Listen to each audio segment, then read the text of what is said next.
तो आज अपन बात करते हैं डीसी जनरेटर की। डीसी जनरेटर क्या होता है, देख रहे हैं कि डीसी जनरेटर होता क्या है। देखो डीसी और जनरेटर, जनरेटर का मतलब होता है जनरेट करना, मतलब पैदा करना। तो डीसी पैदा करने वाली मशीन को हम क्या कहेंगे, डीसी जनरेटर। तो वह मशीन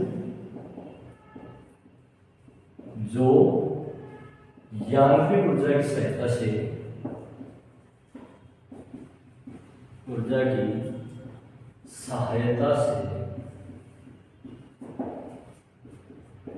डीसी ऊर्जा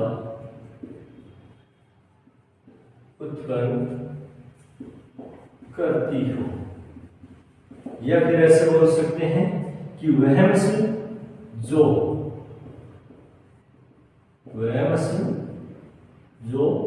यांत्रिक ऊर्जा को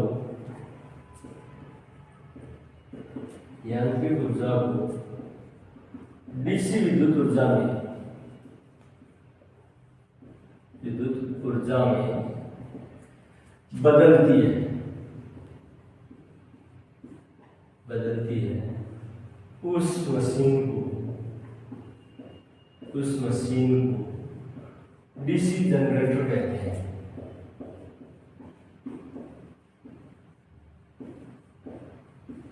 तो चाहे ये बोल सकते हैं कि जो यांत्रिक ऊर्जा की सहायता से डीसी ऊर्जा उत्पन्न करती हो, या फिर अपन इसको ऐसे भी बोल सकते हैं कि जो यांत्रिक ऊर्जा को डीसी विद्युत ऊर्जा में बदलती है उस मशीन को डीसी जनरेटर कहते हैं। अब देखो डीसी जनरेटर के साथ में ही एक और होता है डीसी मोटर। डीसी मोटर किसे कहेंगे, देखो यहाँ क्लियर हो रहा है कि ये यांत्रिक ऊर्जा को किस में बदल रहा है, डीसी विद्युत ऊर्जा में। और मोटर क्या करेगी, डीसी विद्युत ऊर्जा को यांत्रिक ऊर्जा में, डीसी विद्युत ऊर्जा को यांत्रिक ऊर्जा में परिवर्तित करेगी मोटर किस। अब है दोनों ही डीसी मशीन, ये भी मशीन ही है और ये भी डीसी मशीन है, बट ये क्या करता है, पावर जनरेट करने का काम करता है, पावर पैदा करने का काम करता है। इसलिए इसे हम क्या कहते थे, जनरेटर। और ये क्या है, एक मोटर है जो वास्तविक रूप में विद्युत ऊर्जा को किस में बदलेगी, यांत्रिक ऊर्जा में बदलेगी। और कौन सी विद्युत ऊर्जा, डीसी विद्युत ऊर्जा को, इसलिए इसे हम क्या कहेंगे, डीसी मोटर कहेंगे। अब बात करते हैं कि मौलिक आवश्यकताएं किसे कहते हैं, कि वे आवश्यकताएं जिसके बिना डीसी जनरेटर अधूरा या कार्य नहीं कर सकता है। तो ऐसी कौन कौन सी आवश्यकताएं हैं जिनकी सहायता से डीसी जनरेटर कार्य करेगा। तो देखो सबसे पहले डीसी जनरेटर की परिभाषा में अपन ने लिया था कि यांत्रिक ऊर्जा। तो सबसे पहले मौलिक आवश्यकता में किसको शामिल करेंगे अपन, यांत्रिक ऊर्जा के साथ साथ में अब डीसी जनरेटर कार्य करेगा तो वो किस पर, चुंबकीय क्षेत्र के छेदन पर कार्य करेगा। तो दूसरा किसकी जरूरत पड़ेगी, चुंबकीय क्षेत्र की। तो दो चीजों की मेन आवश्यकता अपने, एक तो उसके अंदर यांत्रिक ऊर्जा अर्थात उसके आर्मेचर का घूर्णन। यांत्रिक ऊर्जा किसके रूप में कार्य करेगी, आर्मेचर के घूर्णन के रूप में।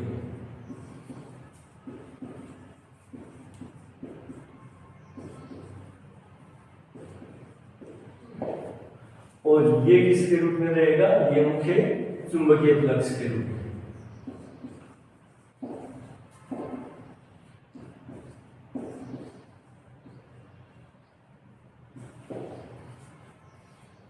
तो डीसी जनरेटर की मौलिक आवश्यकताएं अपन यांत्रिक ऊर्जा और चुंबकीय क्षेत्र। अब ऐसे अगर ये देखते हैं तो डीसी जनरेटर के भागों के भी उपयोग होती है, उनकी भी आवश्यकता होती है, बट मेन अपने को इन दो चीजों की आवश्यकता होती है। अगर ये दोनों चीजें नहीं उपलब्ध हो रही हैं तो अपन उस मशीन को डीसी जनरेटर के रूप में उपयोग नहीं कर सकते। अब अपन बात करते हैं कि इसके कार्य सिद्धांत की। तो डीसी जनरेटर का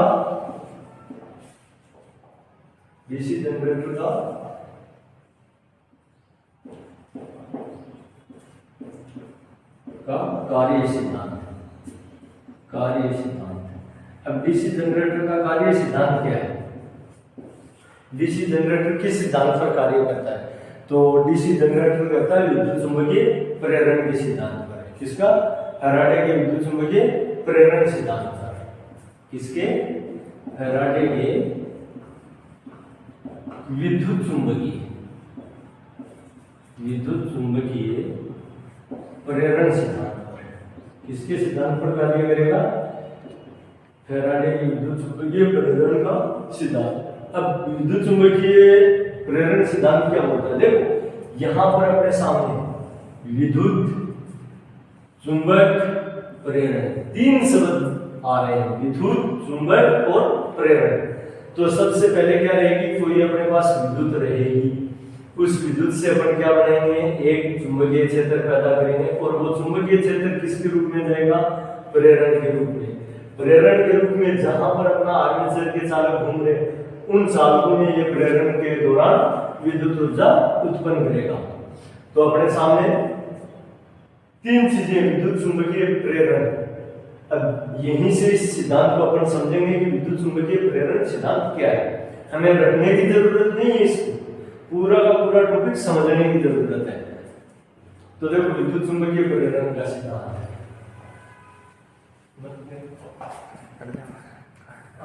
तो अपन बात कर रहे हैं कि विद्युत चुंबकीय प्रेरण नियम। तो देखो विद्युत चुंबकीय प्रेरण नियम क्या है?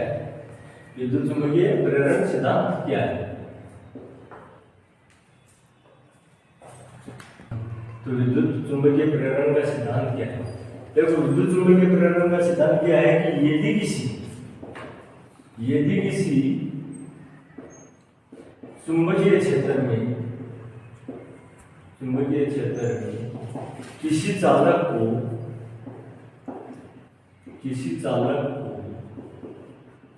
गतिमान किया जाता है,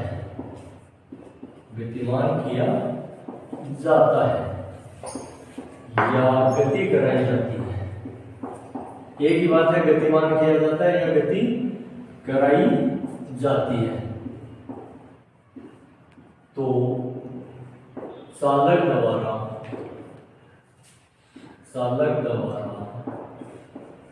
चुंबकीय क्षेत्र का छेदन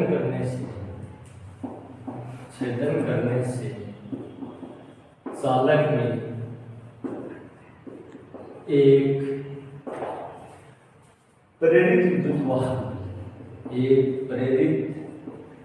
विद्युत वाहक बल उत्पन्न होता है। तो यही है विद्युत चुंबकीय प्रेरण सिद्धांत कि चुंबक से प्रेरणा मिली और एक विद्युत की उत्पत्ति हुई। अर्थात अब कोई भी पहले अपने पास चुंबक भी कौन सी रहेगी?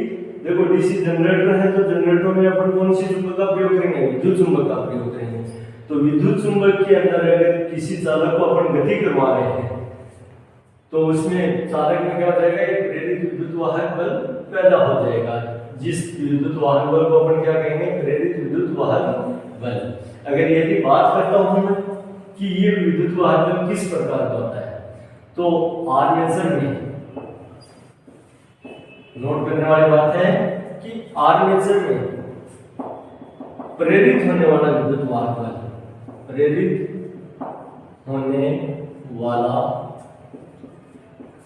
विद्युत वाहक बल, हमेशा ऐसी स्वभाव का होता है। नोट करना, हमेशा ऐसी स्वभाव का होता है, ऐसी स्वभाव का होता है। जबकि हम बात कर रहे हैं डीसी जनरेटर की, तो ये होता तो ऐसी है। अब ये होता कहाँ है? ये सिर्फ आर्मेचर में प्रेरित होता है, जबकि आउटपुट अपने को डीसी ही मिलेगा। अब वो कैसे मिलेगा वो आगे अपन टॉपिक में चर्चा करेंगे कि ये किस प्रकार से मिलेगा। तो अपने को अभी ये समझना है कि आर्मेचर में जो प्रेरित हो रहा है, यहाँ पर जो देखो चुंबकीय क्षेत्र के छेदन के कारण जो प्रेरित विद्युत वाहक बल उत्पन्न हो रहा है, वो विद्युत वाहक बल हमेशा किस स्वभाव का होता है? कई बार पूछा जाता है कि कौन से स्वभाव का होता है। तो उसका स्वभाव क्या है? एसी स्वभाव, अर्थात एसी का मतलब है प्रत्यावर्ती प्रकार का। इस प्रकार का प्रत्यावर्ती धारा टाइप का वो होता है। अब ये होता कितना है? तो आर्मेचर में प्रेरित होने वाला विद्युत वाहक बल एसी स्वभाव का होता है, तो इसका मान कितना होता है? तो इसको किससे दर्शाते हैं? ई बराबर होता है BLV sin थीटा। कितने वोल्ट? E बराबर BLV sin थीटा वोल्ट के बराबर होता है। sin theta. हाँ, तो प्रेरित होने वाले विद्युत वाहक बल का मान कितना होता है? E बराबर BLV sin थीटा। E क्या है? E है अपना विद्युत वाहक बल, जिसको किसमें मापेंगे? वोल्ट में। B क्या है? चुंबकीय फ्लक्स। क्या है? चुंबकीय फ्लक्स घनत्व। B है अपना चुंबकीय फ्लक्स घनत्व, जिसको किसमें मापेंगे? वेबर प्रति मीटर स्क्वायर। L क्या है? L है चालक की लंबाई और V है चालक का वेग। चालक का वेग। और रही बात साइन थीटा, तो देखो साइन क्या है? साइन का मतलब होता है ज्या कोण। साइन का मतलब क्या होता है? साइन है ज्या कोण, एक कोण की दशा कि किस दशा का कोण है। तो अपन बात करते हैं तो कोण की तीन दशाएं होती हैं। एक होती है ज्या, और दूसरी होती है कोज्या, और तीसरी होती है स्पर्शज्या। कोणों की दशाएं कितनी होती हैं? तीन होती है, ज्या, कोज्या और स्पर्शज्या। जिनको अपन लिखना चाहे तो ज्या को अपन लिखते हैं साइन, कोज्या को लिखते हैं कोस, और स्पर्शज्या को लिखते हैं किससे? टेन से। जो अपन त्रिकोणमिति में देखते हैं कि साइन कोस टेन, तो वो साइन कोस टेन क्या है? ज्या, कोज्या और स्पर्शज्या। तो साइन क्या है? ज्या कोण है। किसका? थीटा। किसका? थीटा। अब थीटा क्या है? अगर ये यदि साइन ज्या अवस्था है, कोण की ज्या अवस्था है, तो ये थीटा क्या है? तो थीटा क्या है? चालक और चुंबकीय क्षेत्र के बीच का कटाव कोण है। चालक व चुंबकीय क्षेत्र के बीच छेदन कोण या कटाव कोण। अब देखो, प्रेरित विद्युत वाहक बल का जो सूत्र है अपना BLV sin थीटा। तो B तो क्या हो गया आपका? चुंबकीय फ्लक्स घनत्व, जिसको अपन किसमें? वेबर प्रति मीटर में माप दिया। L क्या है? चालक की लंबाई है। V क्या है? चालक का वेग। sin कोण की अवस्था है, और वो भी अवस्था कौन सी है? sin का मतलब sin की अवस्था क्या है? ज्या अवस्था। sin को क्या बोलते हैं? ज्या बोलते हैं। और कोण कितना है? थीटा। और थीटा कहां से है? कौन सा कोण है? तो ये चालक और चुंबकीय क्षेत्र के बीच का कोण है। जिस अवस्था में चुंबकीय क्षेत्र को चालक काटेंगे, तो उस वक्त दोनों के बीच में कितने डिग्री के कोण बन रहा है? वो हो गया अपना थीटा। अब देखते हैं इसको कि ये कैसे होता है, या इसकी वैल्यू कैसे बदलती रहती है। अभी जैसे मैंने बोला है कि ये एसी स्वभाव का होता है। किस स्वभाव का? एसी स्वभाव का। तो देखते हैं ये वास्तव में एसी स्वभाव होता है या नहीं होता है। देखना यह है कि ये वास्तव में एसी स्वभाव का होता है या नहीं होता है। तो देखते हैं कि देखो, जब भी अपन बात कर रहे हैं जनरेटर की, तो अगर यदि जनरेटर के अंदर फ्लक्स की बात आई, फ्लक्स घनत्व की, तो B का मान क्या रहता है? हमेशा लगभग स्थिर या नियत। अपन क्या बोल सकते हैं? नियत रहता है, स्थिर रहता है। दूसरी बात लंबाई। अगर यदि चालकों की चालक डाले में, तो चालकों की लंबाई भी क्या रहेगी? अपनी एक निश्चित रहेगी या स्थिर रहेगी। तो लंबाई भी क्या है? स्थिर है। और V क्या है? घूर्णन गति। तो अगर यदि अपन यांत्रिक रूप से उसको घूर्णन करवा रहे हैं, तो एक निश्चित आरपीएम पर घूर्णन करवा रहे हैं। चालक का वेग क्या है अपना? आरपीएम में है।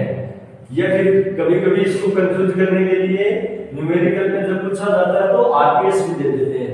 आरपीएम का मतलब होता है राउंड पर मिनट, और आरपीएस राउंड पर सेकेंड। तो ये ज्यादा कंफ्यूज होने वाली बात नहीं है कि मिनट और सेकंड का फर्क है। तो जो टाइम चेंजिंग करते हैं अपन, वैसे आरपीएम को आरपीएस में भी चेंज कर लेते हैं। तो v का मान भी क्या रहता है, स्थिर रखा जा सकता है। v का मान भी अपन क्या कर सकते हैं, स्थिर रख सकते हैं। देखो ये तो v का मान भी क्या है, अपन जिस अवस्था में भी रखेंगे आरपीएम जितने भी रखेंगे वो क्या रहेंगे, स्थिर आरपीएम रहेंगे। अब मैन जो है वो कहाँ है, थीटा एंगल के ऊपर। तो देखते हैं कि अपन थीटा एंगल, जैसे अपना ये कोई भी चुंबकीय क्षेत्र की अवस्था है, इसके अंदर अपना चालक चुंबकीय क्षेत्र अपना इसी स्थिति में जा रहा है n से s की ओर। अब ये अपना कोई चालक है जो सबसे पहले कौन सी अवस्था में है, चुंबकीय क्षेत्र के समानांतर अवस्था में। तो सबसे पहले चालक और चुंबकीय क्षेत्र के बीच, चालक हुए चुंबकीय क्षेत्र के बीच अपन एंगल की बात करते हैं, तो क्षेत्र के बीच जो भी एंगल रहेगा वो अपन मान लेते हैं कि दोनों किस अवस्था में है, समानांतर अवस्था में। किस अवस्था में, समानांतर अवस्था में। तो देखो मैं यहाँ पर इसकी वैल्यू निकाल करके आपको बताऊंगा कि ये मान वास्तव में एसी का होता है या डीसी का होता है। कई लोग कभी कभार क्या होते हैं कि अब हम इसको बोल डीसी जनरेटर है तो प्रेरित विद्युत वाहक को भी डीसी मान लेते हैं, बट वो प्रेरित विद्युत वाहक डीसी नहीं होता है, एसी होता है। और वो कैसे प्रूव होगा, तो देखो E बराबर बी एल बी, ये तीनों वैल्यू क्या है, निश्चित है, तो इनका मान भी क्या रहेगा, निश्चित रहेगा। अब इसको वेरिएबल कौन करेगा, वेरिएबल करने के लिए देखो सबसे पहले अपन क्या कर रहे हैं, थीटा जब चालक और चुंबकीय क्षेत्र के बीच कटाव कोण क्या है, समानांतर अवस्था है। समानांतर अवस्था में थीटा की वैल्यू क्या है, 0 डिग्री। तो अगर ये 0 डिग्री है तो साइन 0 कितना, साइन 0 डिग्री। और साइन 0 की वैल्यू कितनी होती है, साइन 0 की वैल्यू होती है अपनी 0। तो अगर ये 0 से किसी भी संख्या को मैं गुणा करूंगा, किसी भी संख्या को 0 से गुणा करूंगा तो वैल्यू क्या हो जाएगी, 0। दूसरी अवस्था लेते हैं कि समानांतर के बाद ये धीरे धीरे कुछ एंगल पर ऐसे कैसा काट रहा है, तो अगर ये काट रहा है तो उस अवस्था में मान लो कि 2 डिग्री 5 डिग्री 10 डिग्री बढ़ते बढ़ते सपोज करो कितने डिग्री आ गया, 30 डिग्री। तो दूसरी वैल्यू क्या हो जाएगी अपनी BLB साइन, और साइन 30 का मान होता है, साइन 30 का मान कितना होता है, 1/2। तो जो भी BLB की वैल्यू आएगी उसका कितना हो जाएगा, 1/2। BLB की वैल्यू का 1/2। ऐसे ही अगर ये धीरे धीरे अपना अगर ये छेदन कोण बढ़ता बढ़ता कितने डिग्री हो गया, 45। तो देखो पहले उसका थीटा 0 डिग्री, दूसरी थीटा 30, तीसरी थीटा अगर ये भी 45 डिग्री है तो 45 का मतलब BLB साइन 45 डिग्री, और 45 डिग्री की वैल्यू होती है 1/√2, 1/√2 BLB। अभी इनको हल भी करेंगे, आगे जाकर यदि और बढ़ेगा तो धीरे धीरे तो थोड़ा और बढ़ेगा, मतलब थीटा बराबर 60 डिग्री। तो यहाँ पर वैल्यू लिख देते हैं BLB साइन 60 डिग्री, और साइन 60 का मान होता है √3/2, √3/2 BLB। अभी हल करेंगे और लास्ट स्टेप को अपन मान लेते हैं कि दोनों कैसे हो, चालक और चुंबकीय क्षेत्र दोनों आपस में क्या हो जाए, लंबवत। तो थीटा बराबर 90 डिग्री। तो जब 90 डिग्री आया तो BLB साइन 90 डिग्री, और 90 की वैल्यू होती है 1। तो 1 को अगर ये BLB से गुणा किया तो वह माना जाएगा BLB। अब देखो यहां पर आपने इसको हल किया तो देखो 0 आया था, इसको हल किया तो BLB का आधा आया, मतलब 0.5, BLB का 0.5 गुना, और इसको हल किया 1/√2 को, तो 1/√2 को हल किया तो 0.67 आता है, 0.637 लगभग BLB। अगर यदि √3/2 को हल करेंगे तो √3 का मान होता है 1.414, और इसको हल करेंगे तो 0.707 BLB, और लास्ट में 1 से गुणा किया तो BLB। अब देखो धीरे धीरे बढ़ रहा है, 0 से स्टार्ट हुआ था और कहां तक चला गया, BLB का गुणक 1 तक चला गया।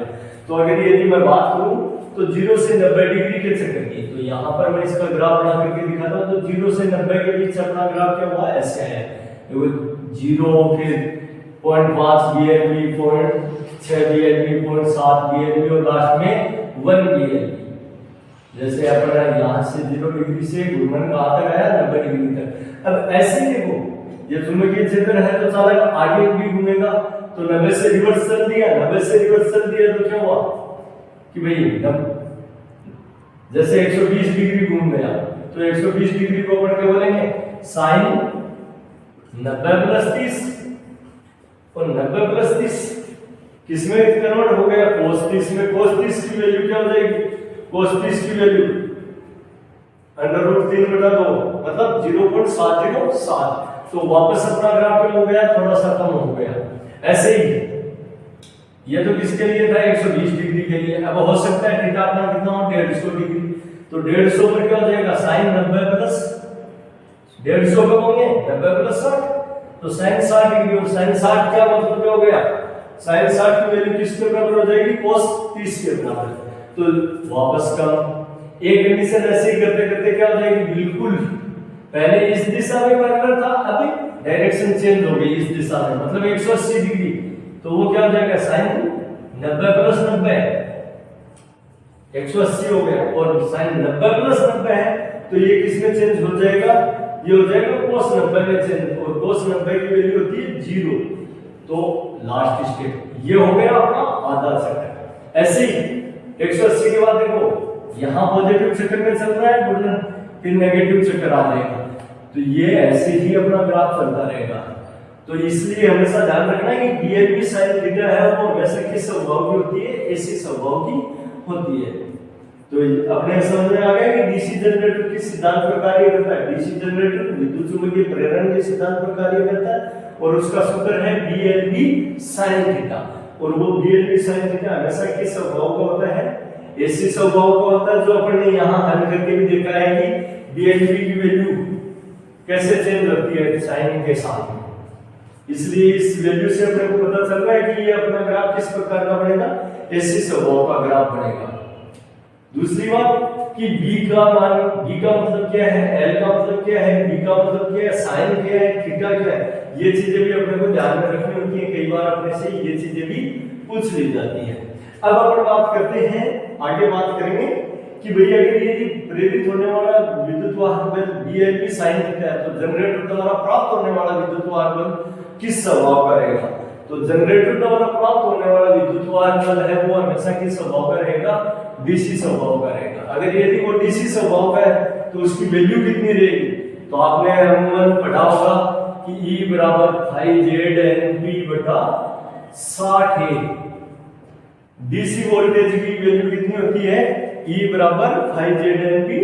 π/60A voltage.